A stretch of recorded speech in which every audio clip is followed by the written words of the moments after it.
আজকে ফুচকা খেতে অনেক ইচ্ছে করতেছিল, তাই দেরি না করে এই সুন্দর ফুচকা রেসিপিটা বানিয়ে নিলাম। আর কিভাবে বানিয়ে নিলাম সেটাও কিন্তু তোমাদের পুরাটা দেখাবো। তো এইখানে যে ফুচকার ভর্তা লাগে তার জন্য আমি দুটো বড় সাইজের আলু আর একটা ডিম সেদ্ধ করতে বসিয়ে দিয়েছি। এটা ভালোভাবে সেদ্ধ করে নিতে হবে। এরপর আমি একটা কড়াই বসিয়ে দিলাম।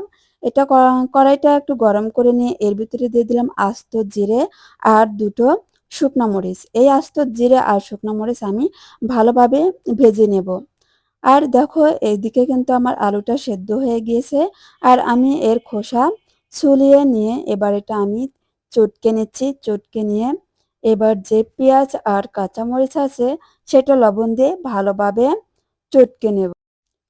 বাইরে না গিয়ে আমরা যদি মাঝে মাঝে আমাদের বাসায় এরকম ছোট ছোট জিনিস রেডি বা তৈরি করে খাই সেটা খেতে কিন্তু